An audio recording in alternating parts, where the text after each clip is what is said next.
Hello YouTube, this is Garrowin again with another weapons review. This time I'm reviewing my Springfield XD Sub Compact. Before we get rolling, I'll go ahead and make you guys happy and show you that the weapon is clear, but you could have told that without me pulling the slide back. I'll demonstrate that here in just a minute. But for now, that's the pretty much universal way. Let it slide forward, release the tension. Alright, so I bought this pistol originally to replace my wife's old concealed carry pistol, which was the Taurus 357 Magnum revolver. The revolver was awesome, incredibly accurate. It's just a little bit, it's just too much, especially for concealed carry. I think she liked to carry it around in her purse when she could, just because she could say that it was the biggest gun out of all of her friends. But in reality, it was so big that if she couldn't carry her purse, she couldn't carry her pistol. And neither one of us were really comfortable with her being without it. So, like I said, this is the Springfield XD Sub Compact 40 caliber. As you can see, the hand grip on it is a little bit small, but I am a little bit jealous of this pistol. But after I've shot it a couple of times, and one of the magazines actually fixes this problem. It comes with two magazines. One California magazine, this is holds 9 rounds, I believe, and one regular magazine that holds 11 rounds. And the California magazine fits flush in the handle and doesn't affect the length at all. The regular length magazine has this little device on it that slides off if you buy replacement magazines later. But what this effectively does is it makes the larger magazine fit flush and effectively extend the hand grip. Now, you saw that there were rounds in this magazine. So what I'm going to do is I want to show you how to tell if this weapon is loaded. There's two things to watch for. Now, you see right now what it looks like, alright? When I pull the slide back, there's now a round in the chamber. There's two things you'll notice. Number one, you notice on the top, there's a little piece of metal here, a little pin that raises up above flush when there's a round actually chambered. When the slide's been racked to the rear and the firing pin is locked to the rear, you'll actually see the back of the firing pin poking out right there. So for safety's sake, we're going to go ahead and drop the mag. We're going to eject the one round that we just locked. I'm going to show you guys it's no longer in the chamber. We're going to release the slide, release the pressure, and then we're going to put this round back in the magazine.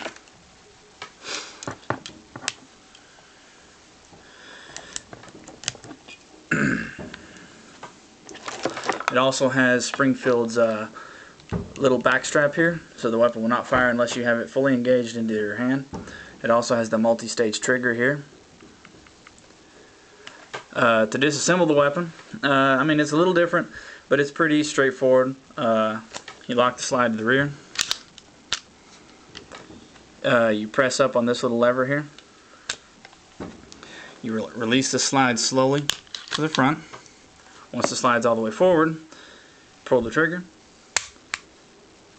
and the slide will come right off. And then you've got your standard parts. You got your buffer spring and your barrel and all of that good stuff. To reassemble, put the slide back on. You lock it to the rear again. You return this little locking pin to its original position. Now, one of the things I'll remind you of right here, because the firing pin's locked to the rear, because we rack the slide, you'll notice on the back the firing pin protrudes a little bit. But because there's no magazine, there's no round in the chamber, this pin on top is still sitting flush with the rest of the barrel. So we know at this point, even though the firing pin's to the rear, it's safe to go ahead and release that pressure because there's no bullet in the chamber. So, in addition to the pistol, came with a couple of nifty little accessories. I'll go ahead and set this guy back here out the way.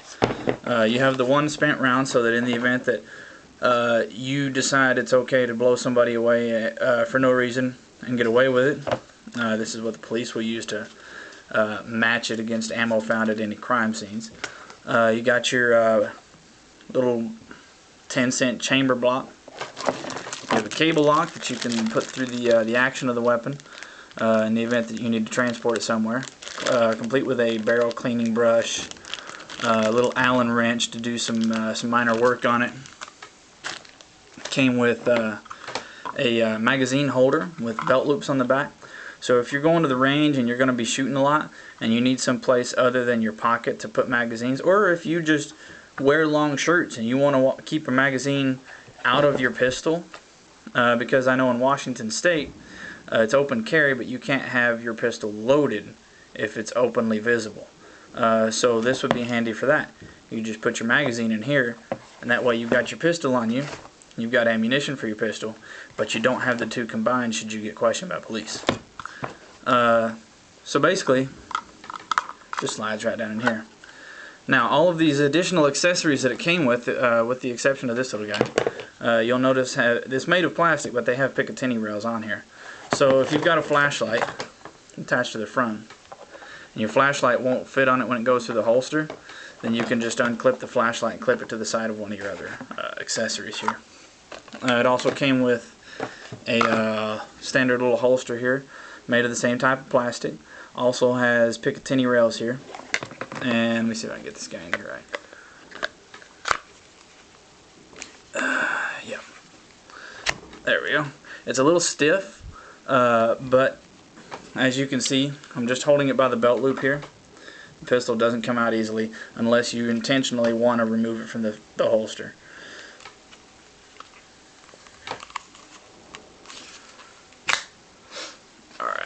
And it also came with this little thing, which is the only thing out of the whole kit that I found to be pretty much useless. It's a speed loader. If you have weak hands or fingers, or you're just not comfortable trying to load it, it does not increase the speed at which you load the magazine. But what it does do is, say you've got, 8 of your 9 rounds in this magazine, and it's getting really stiff, and the bullets keep flying off when you're trying to load them. You can put it in here. Grab a hold of that, and when you press, it depresses it for you, so you can push that one extra round in there while this is holding it down. So we got that, and yeah, it's been an outstanding weapon. I'll go ahead and show you some of my targets from earlier. I took it to the range a couple weeks ago, and I was a little off to the left, but I think that's me. This was at 15 feet. Yeah. Fired, I think, 11 rounds. So this is 11 rounds at 15 feet, firing about a round a second. I'd fire, acquire target fire. I wasn't taking my time. I wasn't trying to spray either. So it's pretty accurate. I mean, at 15 feet, that would blow somebody's head off. So I'm extremely happy with it. It actually does not kick nearly as hard as I thought it would. My wife is happy with it.